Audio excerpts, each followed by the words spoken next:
got their own convention. Why isn't it on Christiania? And for those of you who do not know, Christiania is the place where we in Denmark sell a lot of pot.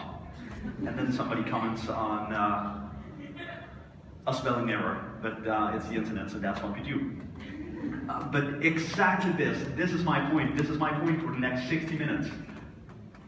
People think we are weird because we play video games, or we dress up, or we do weird stuff in our free time, and people will say, that's weird, I'm gonna keep my distance.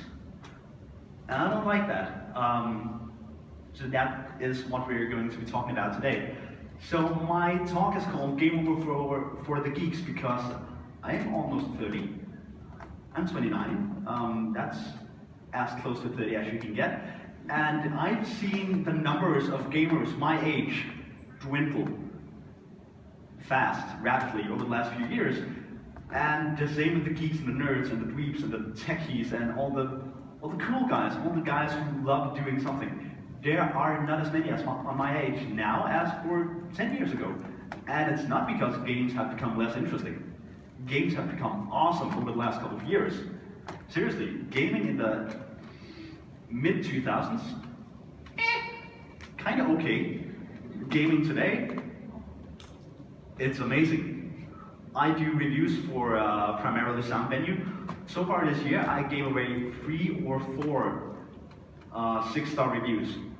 In my opinion, masterpieces, amazing games.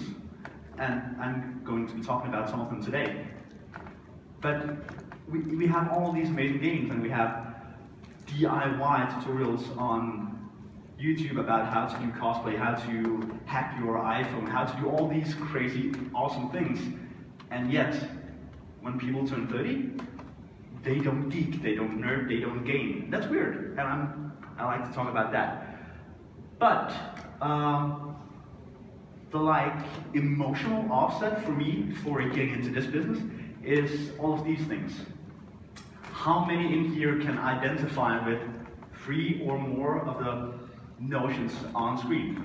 Show of hands again. How many have ever heard nerds, autists, geeks, losers, girls can't play video games, gamers kill people? Oh my god, that's my favorite. Gamers kill people, games kill people. And later today we're going to be talking about school shootings and other fun stuff. But just to drag it down on a personal level, because this is a personal topic for me, the lower bottom corner. You play video games?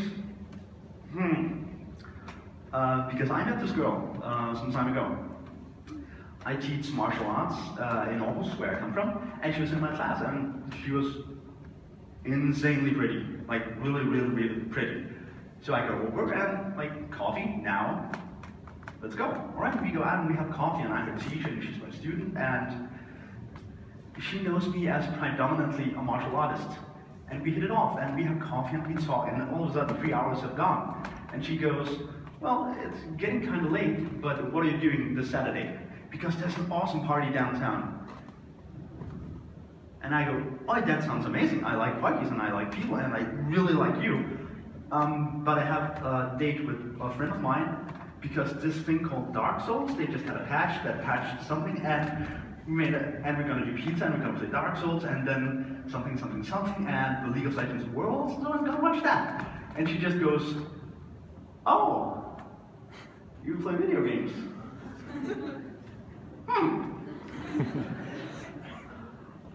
So I didn't go out that Saturday. I had last Dark Souls, and I watched TSM play at Worlds, which wasn't as fun for me because they lost a lot. But you know, that whole thing. But just this notion of, oh, you play video games?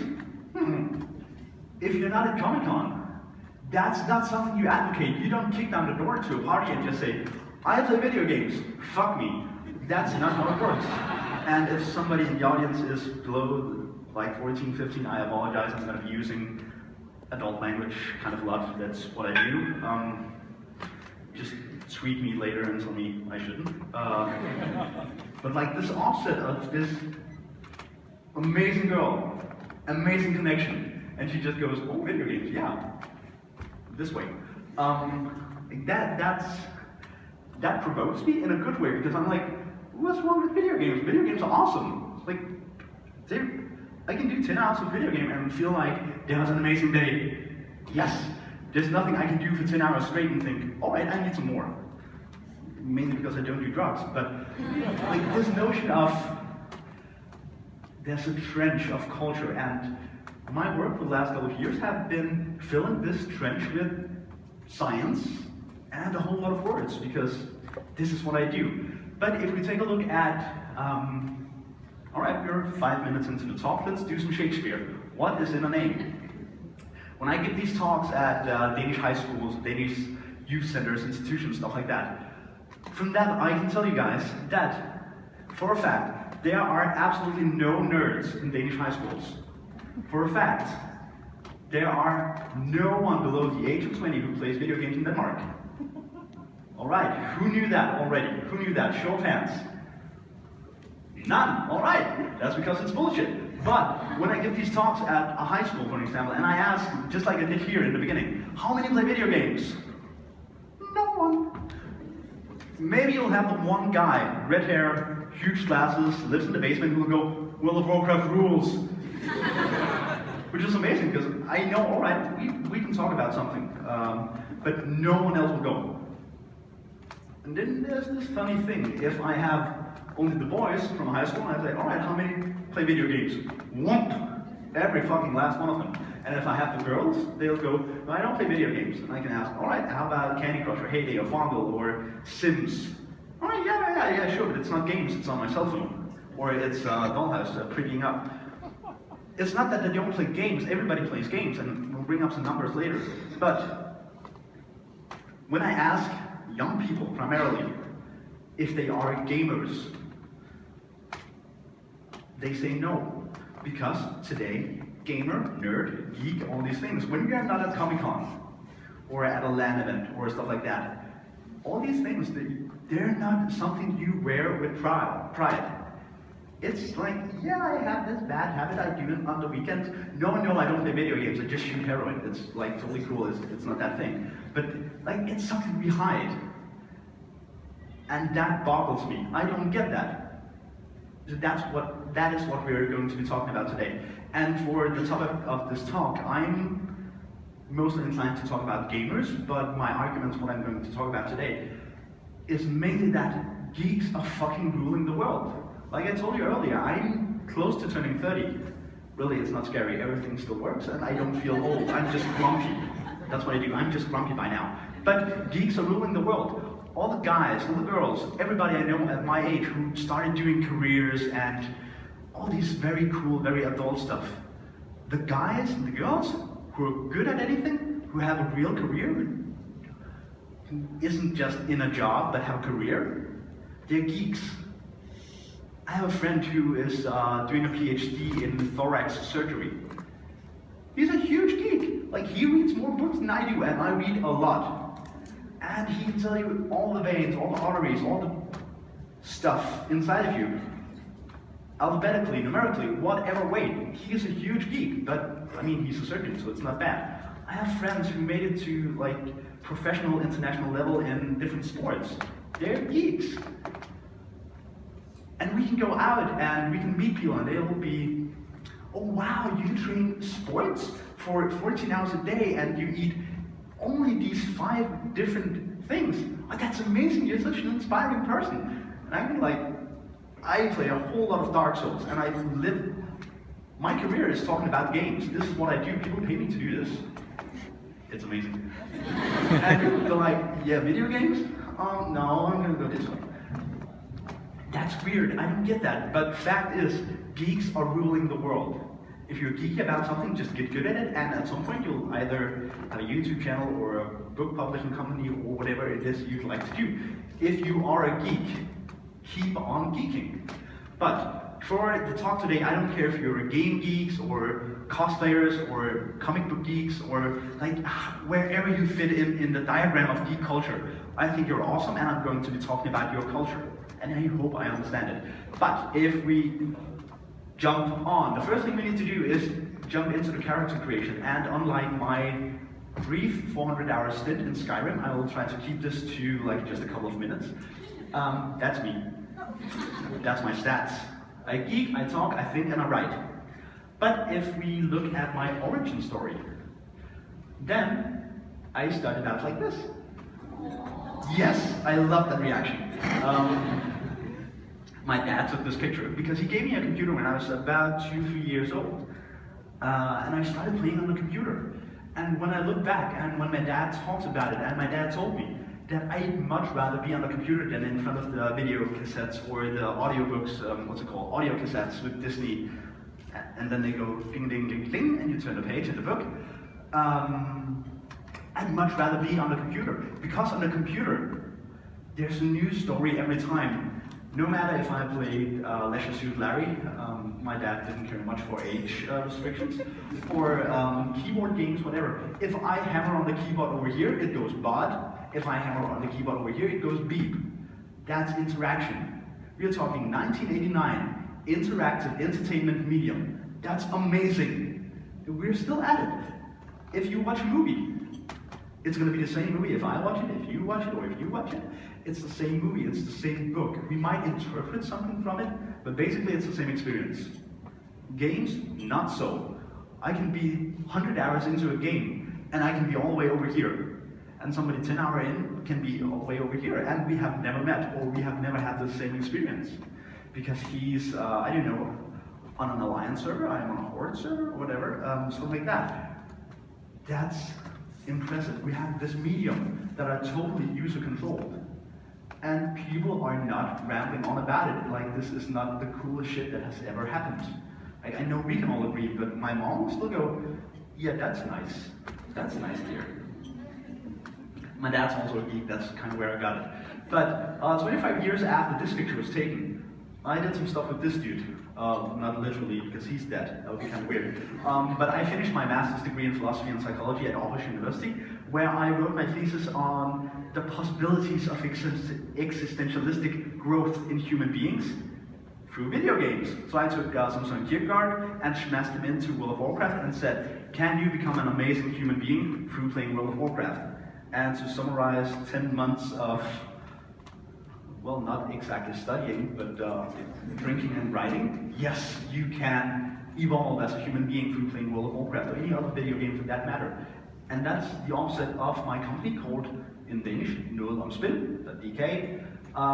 For those of you not speaking Danish, then it roughly translates into something about games, because that's what I do. I know stuff about games, or stuff about gamers. But if we zoom out a bit, the topics I mainly deal in is why we play games, what happens when we geek out, can it be too much, can you get addicted, are nerds special, and are geeks social, and we're going to be talking about that today. So, let's look at some stats, because stats are cool, stats are science. Everybody and their grandma plays video games. So says the statistics, because in Denmark, for the 10 to 18-year-olds, 96% of the boys, 82% of the girls play video games. That's a lot. There's no reason to talk about gamers today because everybody fucking plays video games. One thing to note though is that boys tend to play multiplayer games. Girls do not. Boys tend to play the good games. The FIFAs, the League of Legends, the Minecraft, all that. And the girls play the crappy games. No, it's in the numbers. Girls play Sims, Candy Crush, and Heyday. That's crappy ass games. I know it's not you guys because you're all geeks, you're at Comic-Con, more power to you, but the average 10 to 18-year-old girl in Denmark who plays games, plays the crappy ones. Why? Because I don't know. The gamer culture have for a long time been dominated by males, and girls are not exactly welcome. We have this thing where if a girl wants to play video games, well, she can be the support, or she can be the healer, or she can go make a sandwich. And that's not what we're going to be talking about today. I actually made some articles on that on my webpage, nomspil.dk, and some days ago, a kid from Fyn texted me and said that girls only supposed to be in the kitchen, I'll kick your ass. I'm like, dude, you wrote a comment on my article, on my webpage, on my server. You have your IP address. So I texted his mom.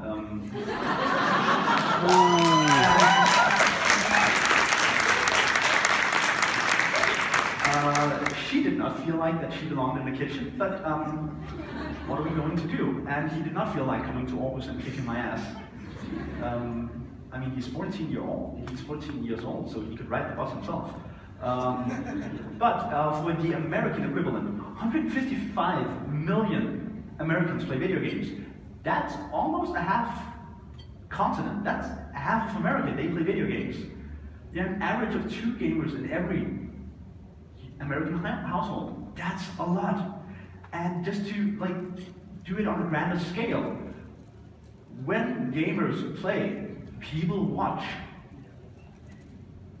Esports have blown up big time over the last 4 or 5 years. This is the stadium that the World Cup in soccer was played on, 2002 for whatever. I don't do real world sports that well.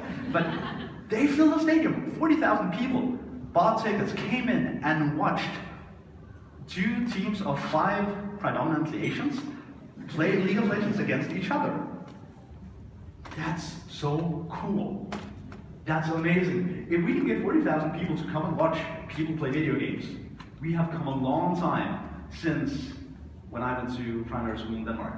But also, women aged 18 and older represent a significantly greater portion of the game playing population, 1/3, than boys below the age of 18. Everybody plays video games. This notion of the video gamer being the ginger kid living in the basement, pizza stained tank top, all that, come on. It does not correlate with reality. The most frequent female game player is around 43 years of age. Average male game player is 35. Adults play video game. I just can't find them, but I mean, I'm one of them, but adults play video game. They aren't just quite as vocal about it as I would like them to be. So, are gamers social? Yes, I mean, it's not even an argument I'm going to make here. I'm just going to give you some arguments that you can throw back in the faces of people going, no, gaming, that's not social. Because that's how they talk if they don't get video games. But there are 3, in my opinion, 3 ways outside of the classical, let's bring my computer next to your computer and then we'll try to save the world together, ways of playing games together. The multiplayer, which is online, where we connect via our computers. That's cool. And then we talk, and we text, and we chat, and we emote, and we teabag, and we do all these things, and then we connect with people online. That's cool. There's also this new thing called streaming. That's immensely social. Like the good streamers, for example, Vortividya, if anybody is into Dark Souls, he is so much integrated into his community. When somebody says, did you think about maybe, and then a stream of geeky words comes out, he'll be there within an hour or 2 and say, yes, I actually did think of that, and here's my thoughts on it. That's amazing. It's so social, and everybody can bond around, you geek Dark Souls, I geek Dark Souls, all right, let's hang out. But my favorite way of playing multiplayer games, outside of sitting next to someone and playing the game together with them, is sitting next to them and not playing a game with them.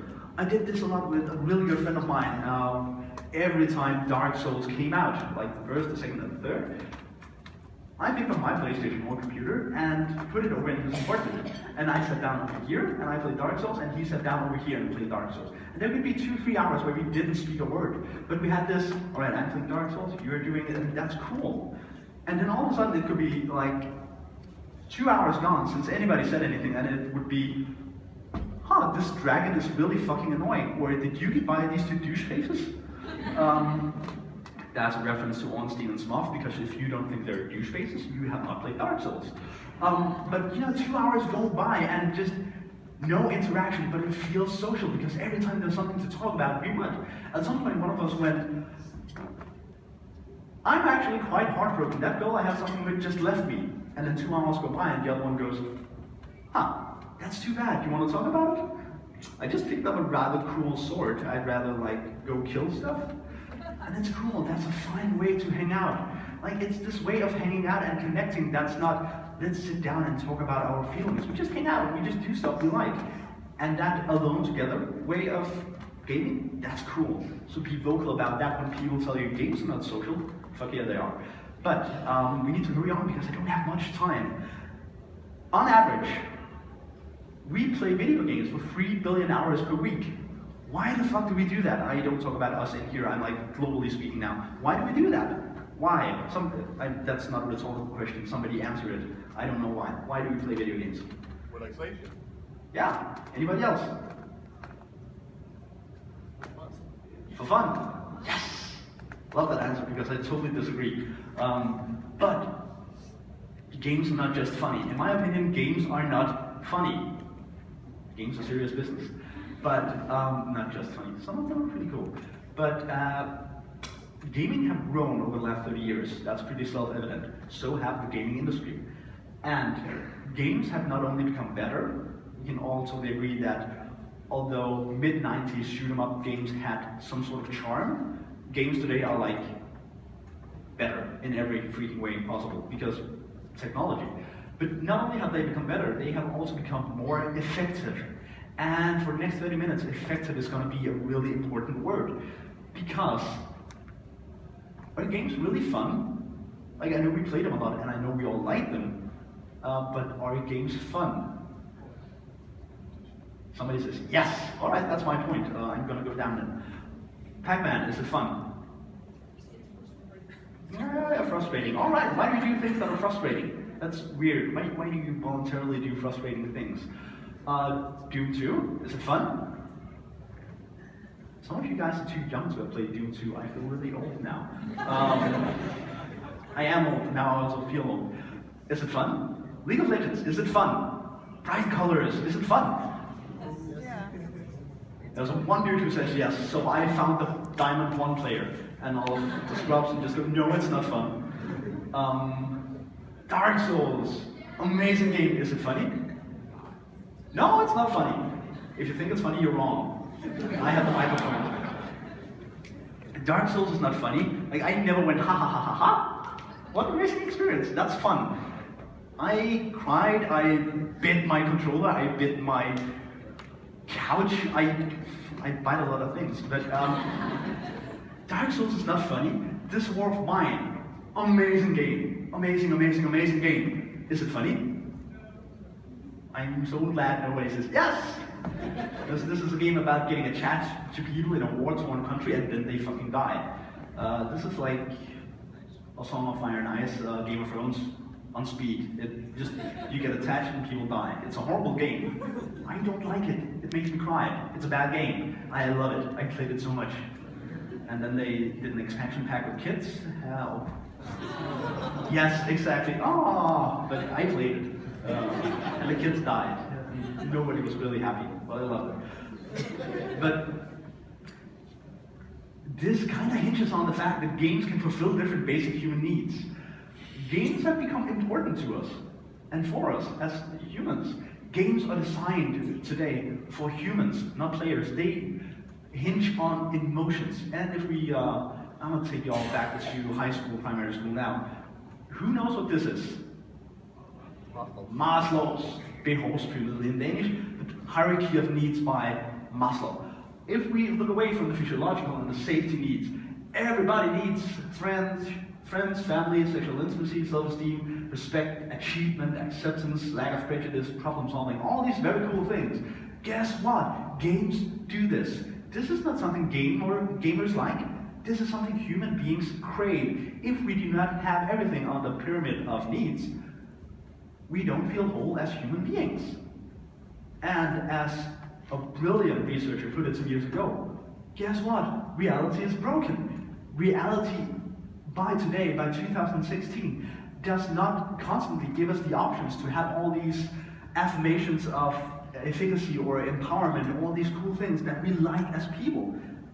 Therefore, we play video games, because games are amazing in these things. Games are amazing in making us feel like we can do whatever, we can save the world. Because I did some therapy stints, like as the adult, and then I had some kids who played way too many video games. Because there is such a thing as too many video games. 20 hours a day, that's a bit too much. One of them forgot to eat, like, on regularly, so that was a bit too much. But I did that a lot. But every time I talk with these kids, they kind of bordered on the same two topics as to why they played so many video games. It's not that video games are cool. It's not that video games are better than food or family or friendship or fresh air or fresh clothes. It's more that when they gamed, they could say, I'm important.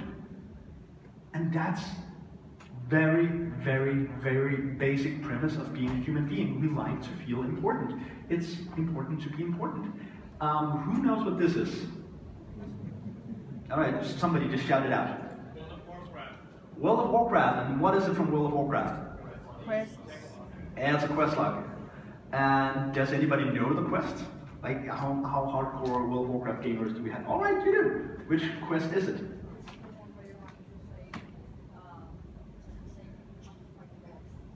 All right, you have to find the orcs, but this quest only says go and speak with that dude.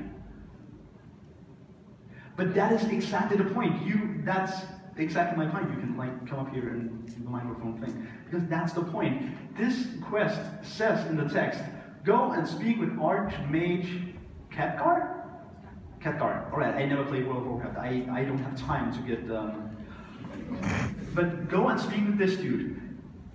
And people do it. This is an important quest, and people will go over and speak with Khadgar. Why? Have any of the adults in the audience ever tried telling a kid, go over there and speak with that dude? You get one answer. Why? And then a dumbfounded look like, why? And that's the importance of questlog and games, because Khadgar, hero of the Second War, is assembling a coalition of Azeroth's strongest to bravely step through the Dark Portal and stop the Iron Horde's invasion of Azeroth. That's the reason why you gotta go over and talk to him. And they're alright, cool, yeah, okay, yeah, we gotta stop the Iron Horde, definitely. I don't know who they are, but yeah, let's stop them. This is the power of questlogs, this is the power of games. You do something very boring. You go over to one place and you talk to one dude. But if you don't do it, the Iron Horde will succeed, and we don't want that. Why? Because the world will burn and you will die. Right, that's a pretty compelling argument. Why should I take out the trash? Because if you don't do it, the Iron Horde will take over and you will die. Parents, feel free to use it. But that's the power of questlogs. Whatever game you would like to play, Cowboy, Soccer Player, Goat Simulator, I love that game. Obscure references, Comic-Con, yes. But every time you play a game, you are the most important person in the world. Whatever game it is, if you do not do your duty, the world will burn, you will die, and the dragon will fornicate and then eat with the princess. And we don't want that, because we want to marry the princess. You are important when you play video games. Everything you do in video games is important. And that's a pretty compelling argument as to why we spend 3 billion hours each week to play video games. Because when you do it, we are important. It's 2016. Let's be real. Very few of us feel like we are important Monday to Friday. But when we play video games, we have these things called epic wins. And I always have a hard time explaining what an epic win is. But an amazing photographer, I think he's called Siva Pinto, took some pictures of gamers while they played. This is what you look like when you play video games. That one, and my favorite? That could be me playing Dark Souls. That's how I felt when I beat Ornstein and Smough. This amazing emotion. Why do we not feel like that in our everyday life? Do we? People who plug into an office at 8 in the morning and go home at 3:30, do they at one point during the day have this emotion? I hope so, because it's an amazing emotion. But let's be real, how many of them feel like this? You do? I'm an engineer, it's an adventure every day. Sign up over here. But yeah, I agree. Some people will find these jobs where it's, fuck yeah, I solved a problem, or I saved a life, or I gave an amazing talk at Comic-Con. Stuff like that, and you'll feel like this. But this is also one of the reasons why we escape into video games. There's this exodus from realism going on in these years where people escape away from realism and into video games, because this is video games. This very pure, very basic emotion, that's video games. And I always ask parents when I have like big talks, and parents will say, why do my kids play video games? And I'll ask them, well, when was the last time you saved a life? When was the last time you saved the world? And they'll go, and their kids will most likely have done it Tuesday, Wednesday, and maybe Thursday afternoon. And that's an amazing experience, even though it lasts for just the briefest flicker of a second. If you save the world, your mind will go, hey, dopamine for everybody. That's an amazing feeling. That's why we play video games. Or, I am better when I play. In games, we always have the possibility to win, and we like winning. As human beings, we like to win. That's why I like keep the eyes on the ball, always go for the prize, always go for being first place, all these tried and true quotes of today. But it's not just that a human mind likes winning. For an example, I box, and I like winning a boxing match. But if I box against a 5-year-old kid, and I win, it won't feel amazing. And if I go in the ring and I have a fight with the world champion, it won't feel good. Because I'm not world champion material. And those two, like, we have this basic psychological cycle that says, if something is too easy, human beings do not like to do it, because why would we? There's no challenge. We don't do anything for fun. That's too easy. There's no reason to have a boxing match with a 5-year-old. And it's not fun doing things that are too hard. Like if you play a game where you constantly lose, no matter what you do, like not Dark Souls hard, but all the way out at the end of the scale, it's not fun losing constantly, feeling powerless. But if something is just right, if something hits that sweet spot where we have the possibility, the option to win, people love doing it. If you, for an example, play League of Legends, how many in here play League of Legends? Alright, that's kind of a lot. If you play League of Legends enough, you will, on average, have a win-to-loss ratio of around 50%, because the game is designed around making you able to win in every single match. But everybody else has the same option, so the team who plays the best will usually win in League of Legends, unless somebody picks Shaco Jungle, because then they will lose. That's a rule. Or a team on top, whatever floats their boat. I hate those people. But that's part of why League of Legends is so addictive to get better at, because you will constantly be in the zone of almost getting better, almost winning constantly. If you concentrate, if you play a bit harder, if you practice just a bit more, you will win, you will level up. And that's an amazing feeling. And video games are designed around that, no matter if it's just choosing the difficulty level in the beginning of the game, or if it's hardcore algorithms going on in the background of League of Legends, finding out the best match for you to be in to have this 50-50 chance of winning and losing. Games do this perfectly, and they also do it by level ups. Who here loves to level up? Everybody! Why? No, seriously, why? There. One more? Exactly. You know my point by now, I feel like. This sense of accomplishment, this constant, you're good, but you're also getting better. And if you continue doing this, you will get even more betterer. And I, as a program, will keep on applauding you and giving you unlockables, and like, just look at these screens. Bright lights, audio cue going ding ding ding ding ding, and then the game saying, yes, fuck me, you're awesome. Like, play more, we love you. That's nice. No, it's just, alright, you reached level 30 in being a dairy farmer. Still, it feels nice. I'd rather be a level 100 dairy farmer than I'd be a level 50 dairy farmer. That's just how the human mind works. Games are, by now, designed around this principle. It's constantly changing to exactly the level you are at. You are constantly progressing when playing video games. Is there anywhere else in the whole world, in society today, where we have this optimized, dynamic, amazing way of constantly putting the effort at the just right scale? If you look at schools today, You have 1 year, you have 7th grade. All right, you're in 7th grade, then you get 7th grade math, you get 7th grade Danish, English, history lessons, stuff like that. But what if you are at a 10th grade level? Then it's too easy, then you don't want to do it. Or if you are at a 2nd grade level, it's too hard and you don't want to do it.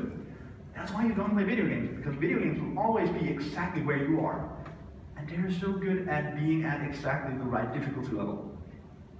So when we play video games, we feel like, yeah, I'm better when I play. I'm constantly getting a bit better. That's a nice feeling.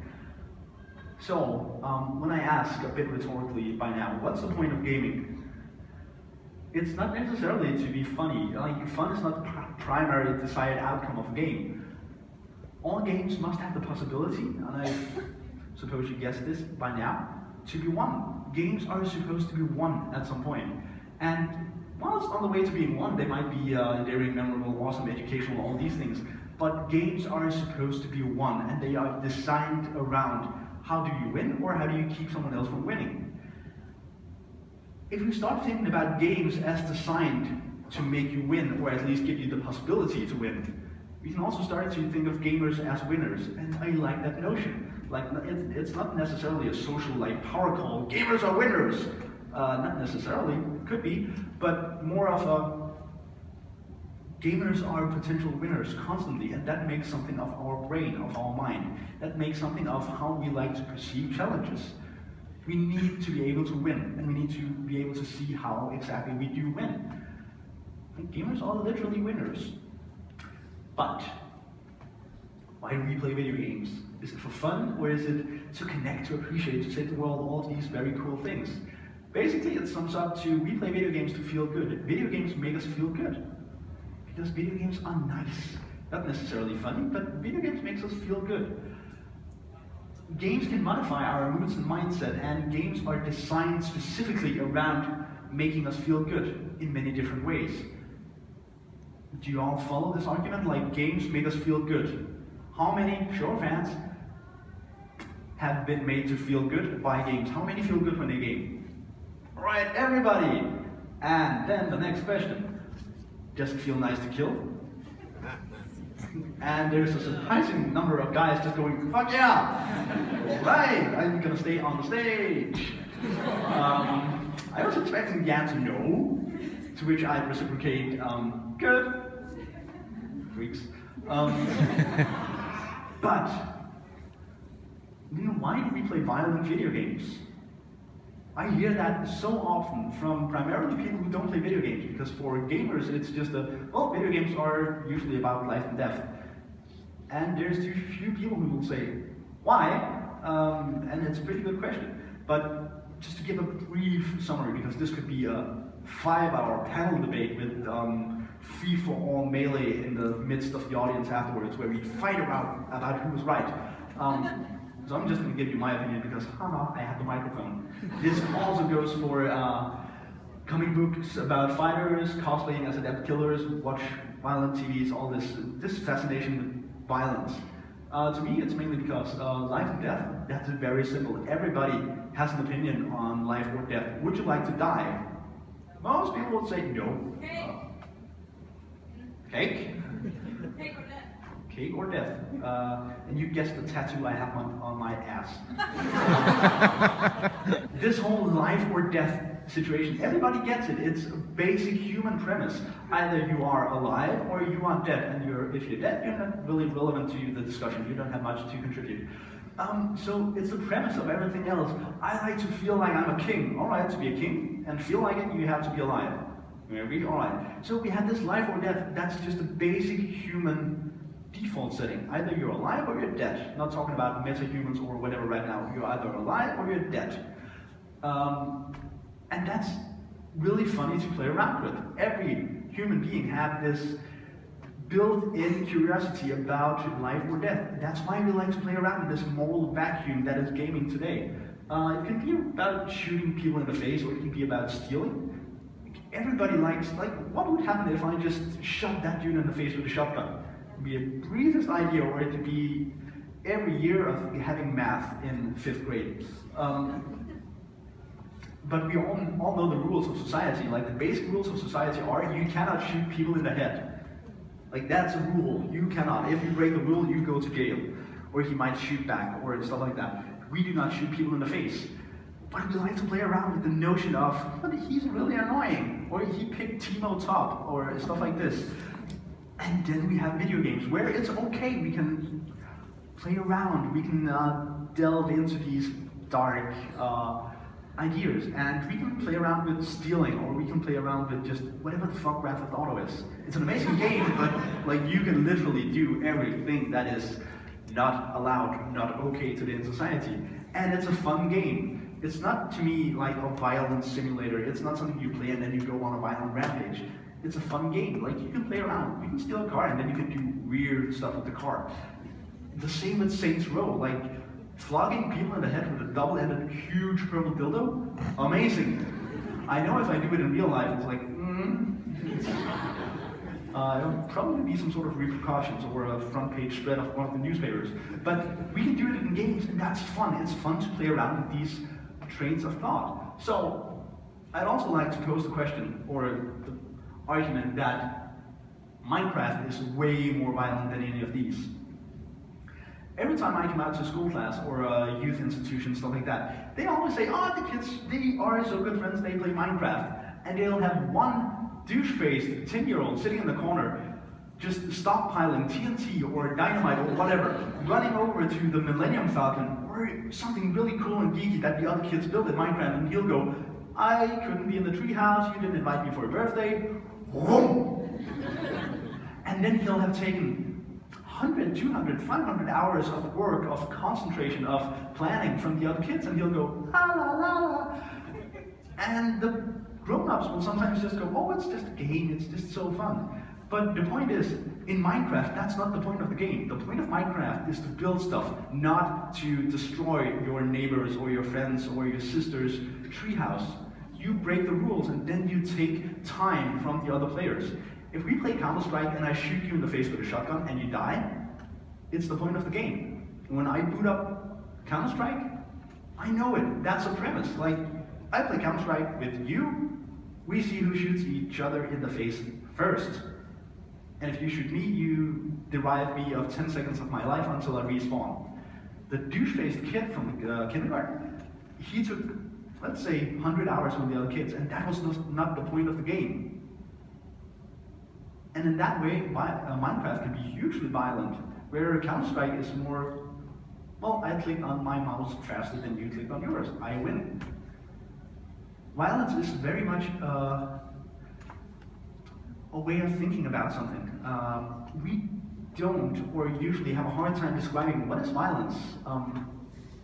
I have a hard time giving an answer. For me, it's something about taking something from someone, be it health or a time or things that they do not want to give me. That's violence. And in video games, like if we troll or grief, like you can in Minecraft. Minecraft is amazing for griefing. You can take a lot of time from people. You can't take a lot of time from people in Counter-Strike because everybody's like in on the agreement. Yeah, we play 5 rounds and we play best of 5, and if you win, kudos, and if I win, GG, easy.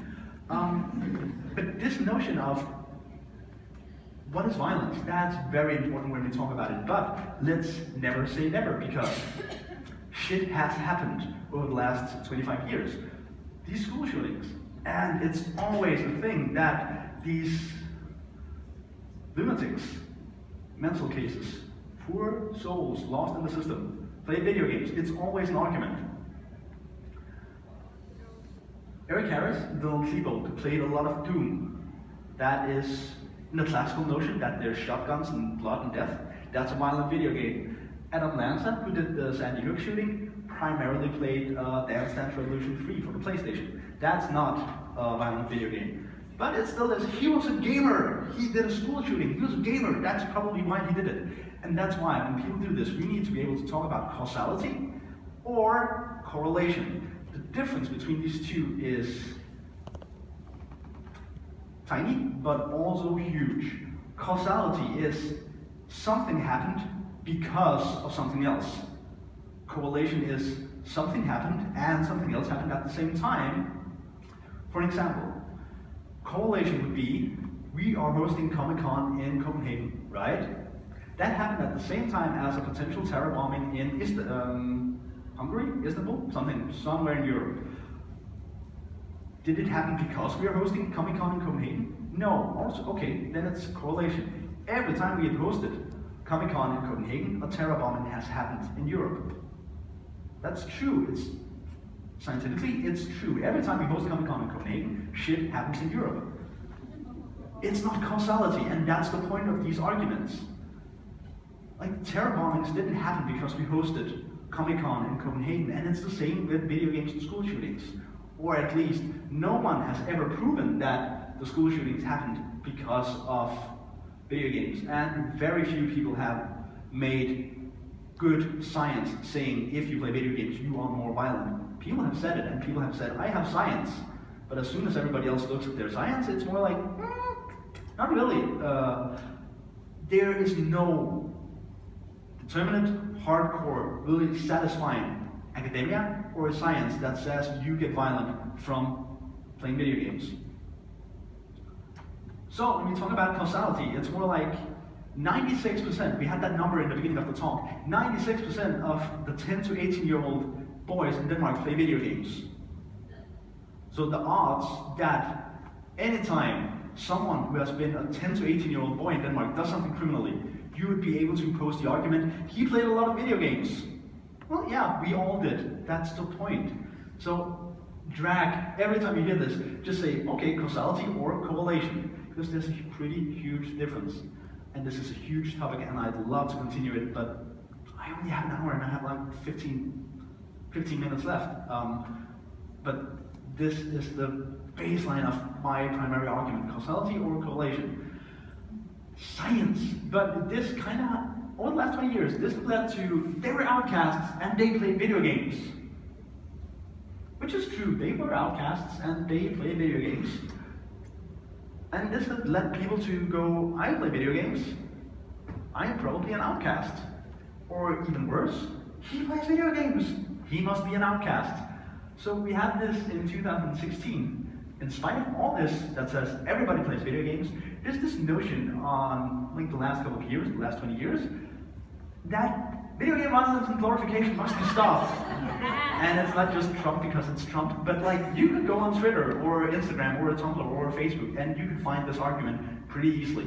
It's more fun because it's Trump and he's an idiot, so we all know it's wrong. But the main concern, the main talk I give on the phone is parents calling me and asking me, how do I get my kids to stop playing video games? I always ask, why? Like, why would you ever do that? Video games are amazing. Have they played Dark Souls? Because they really should. No, they'll get violent. It was on the newspapers.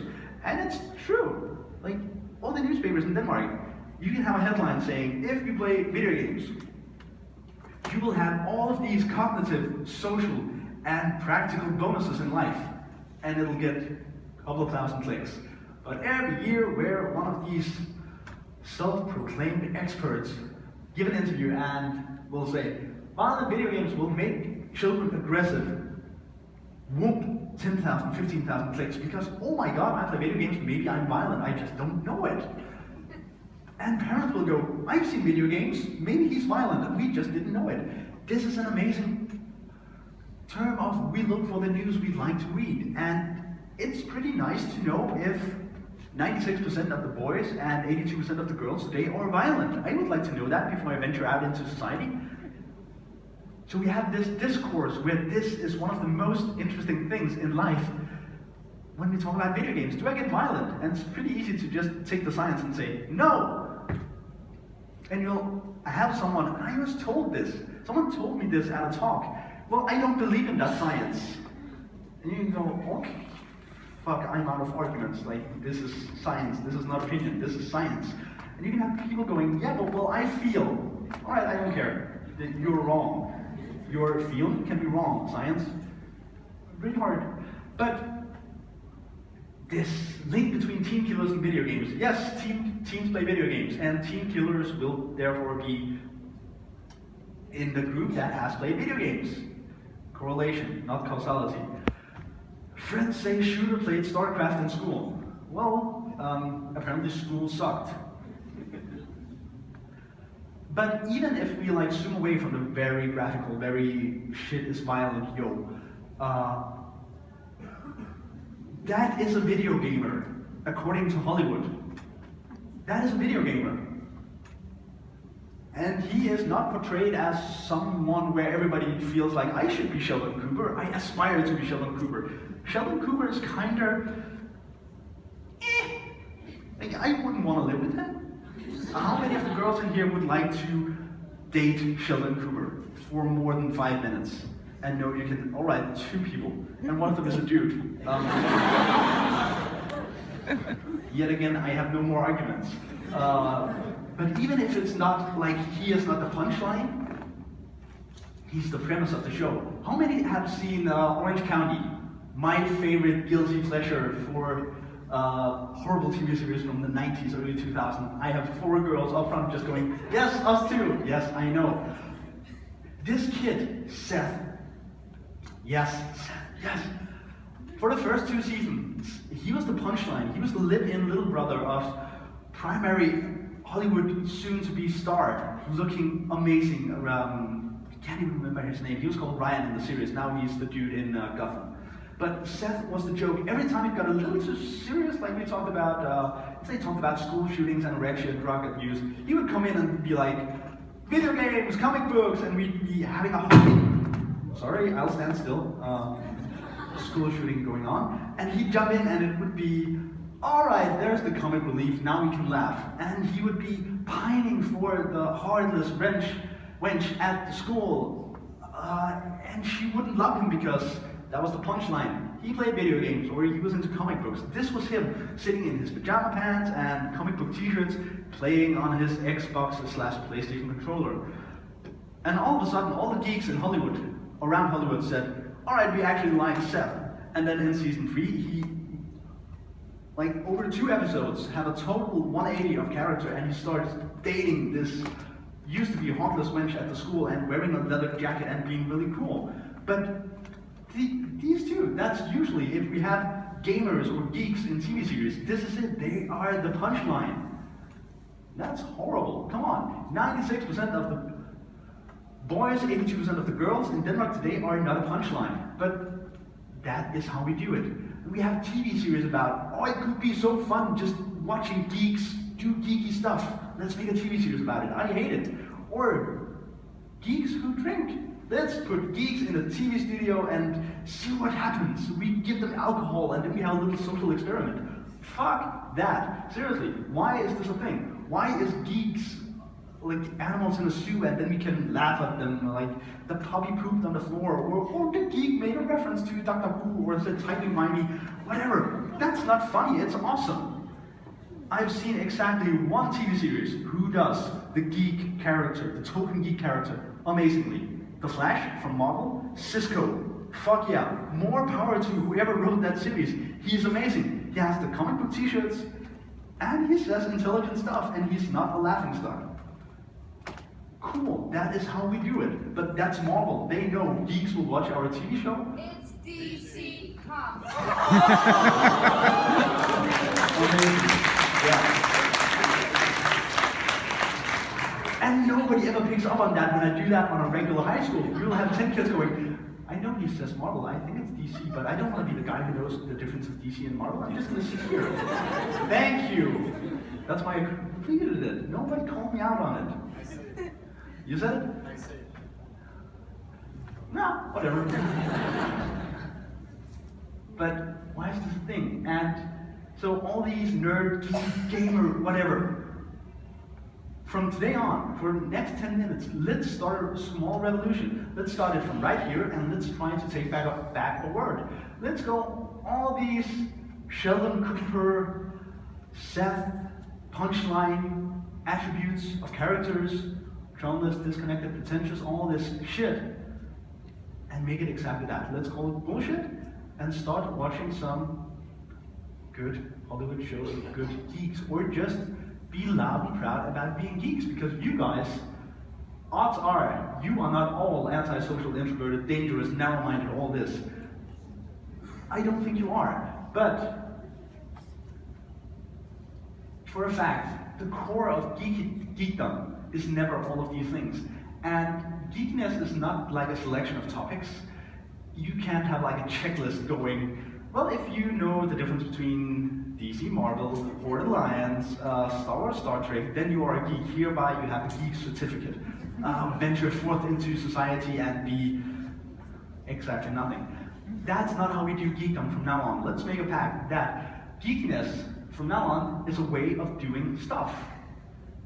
Passion is, to me, in my mind, in my opinion, this is the heart of being a geek, of being a nerd, or of being whatever, a gamer, a techie, or an egghead, all these things, because geeks are awesome. If you watch anything on television, odds are you've seen a geek acting out. Whether you are on the Food Channel or Eurosport, whatever, anybody who has something to say, who are interesting to listen to, or geeky about their topic. We have, and video game nerd, Jamie Oliver. Jamie Oliver does so many TV shows, and he'll do a 20-minute segment talking about how amazing this one tomato is. I don't care about the tomato. Give it to Jamie Oliver, and 5 minutes in, I'll be like, I need a tomato. I need exactly that tomato. Because he is passionate about it. People will say, if you play video games, you are a geek. If you cook, well, apparently you can be a geek too. And that is, to me, very, very important that we start taking back this word of being a geek, nerd, dork, gamer, whatever. It can mean so many things. And the easiest way of finding that out is the fact that you are never weird on the internet. Take your weirdest thought, and take your weirdest, I'd like to do this at some point, Google it, or go on Reddit, 4chan, whatever. People will have done it, filmed it, and probably one-upped you. People are so weird on the internet, and there'll always be 100 people going, yes, we love it, more weird. Like the dude in the top left corner, for those of you who don't know him, Chili Klaus, he became famous because he had a YouTube channel where he ate chilies. That's pretty selective audience, and now he's famous and doing conferences and hosting big shows in Denmark. I love it. There's room for everybody, but he never shied away from saying, I eat chilies for a living. And people will go, that's pretty weird. Yep, but I like it, I love it. He's passionate about eating chilies. Cool, more power to him. To me, it's very much about how we as geeks carry ourselves. I've heard so many who fell right into this category, and to be honest, with most of you guys, 1 minute, 2 minutes? All right, I would probably have liked it better here at Comic-Con than in school. At Comic-Con, you carry yourself differently. You guys are all like 10-15% more amazing at Comic-Con, because here we can go, fuck yeah, computer games, or fuck yeah, Cisco, or you all get the obscure references.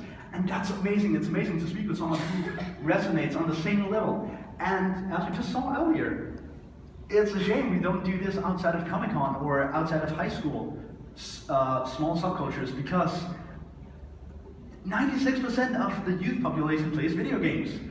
So instead of thinking so much as geeks are wont to do, at least in my opinion when I've been observing in high school classes, instead of thinking so much about how people look at my penchant for Star Trek or Doctor Who or stuff like that, instead of thinking, I know I can't wear my vest to school today because people will think I'm weird. Seriously, I'm almost 30. That's where I can start doling out life advice. Just fucking do it. If you kick down the door and say, yes, it's a vest and it's amazing, have you seen my butterfly? People will go, that's weird, but cool, okay, more power to you. You'll be right on the level with the kid just wearing his soccer gear to school because he has a match at 2. And you can be wearing your Nintendo Power Glove because you have a League of Legends match at home at 2. And people just fucking rock it. If you're a geek or a dork, just be proud, just loud and proud about it, because people will respond to it. And the last point of today, everybody loves a confident geek. Like, if you have confidence, and if you don't, just fake it till you make it. Understand why your thing is awesome. If you're passionate about cosplay, start telling people, I love cosplay. Why isn't it just about boobs? You go, fuck you, first of all, eyes up here, and then start telling why cosplay is amazing. Start telling why you get cognitively turned on by all of these things. Have an open mind. Not everybody gets why Dark Souls is the best video game ever fucking made, but I try to tell people why Dark Souls gets me psychologically. and educate yourself on the psychological notions and undercurrents of your thing. Like, be passionate about it. Go on the internet. Don't just sit at home and play video games. Shout out in a room, I play video games, and people will be like, why do you do that? Start talking. Intelligent, passionate stuff will come out, and intelligent, passionate stuff is amazing to listen to. Be open. Invite people into your hobby. Guys, I know this is probably, maybe, hopefully the wrong forum, but if a girl says, I'd like to play video games, plug in her controller, don't make her be the support / healer / Luigi. Like, give people the opportunity to experience your hobby, your thing at the most amazing level. Like, see how amazing you can make it for somebody else. Focus on how, not on what. Like, geek or nerd gamer is about being passionate about something. It's not about necessarily about Star Trek or Star Wars. That discussion you guys can fight about in the lobby. I've seen neither. But yes, I know, gasp. I haven't had the time. But in summary, seriously, everybody who's a geek, please enjoy yourself. Do not be a twat about it. That's obnoxious, and we don't like that, and it ruins it for everybody else.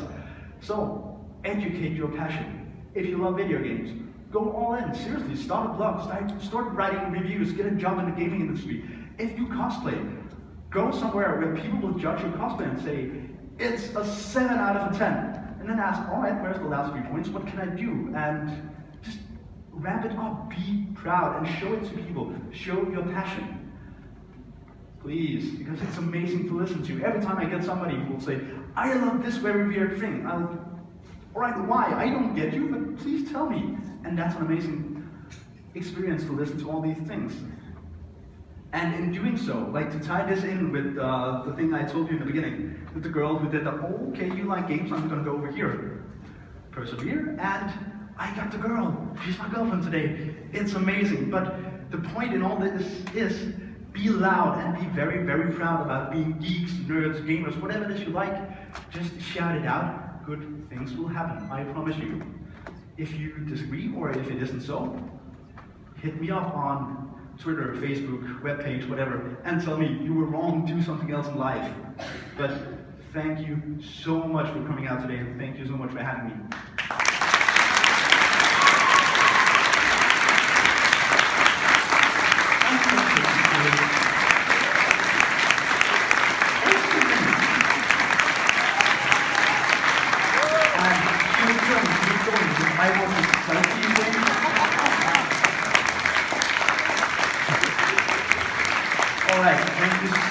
You guys have been amazing. So from now on, be geeky, be nerdy, and be gamers. Thank you so much for today. I'm Mogensen from the Thank you.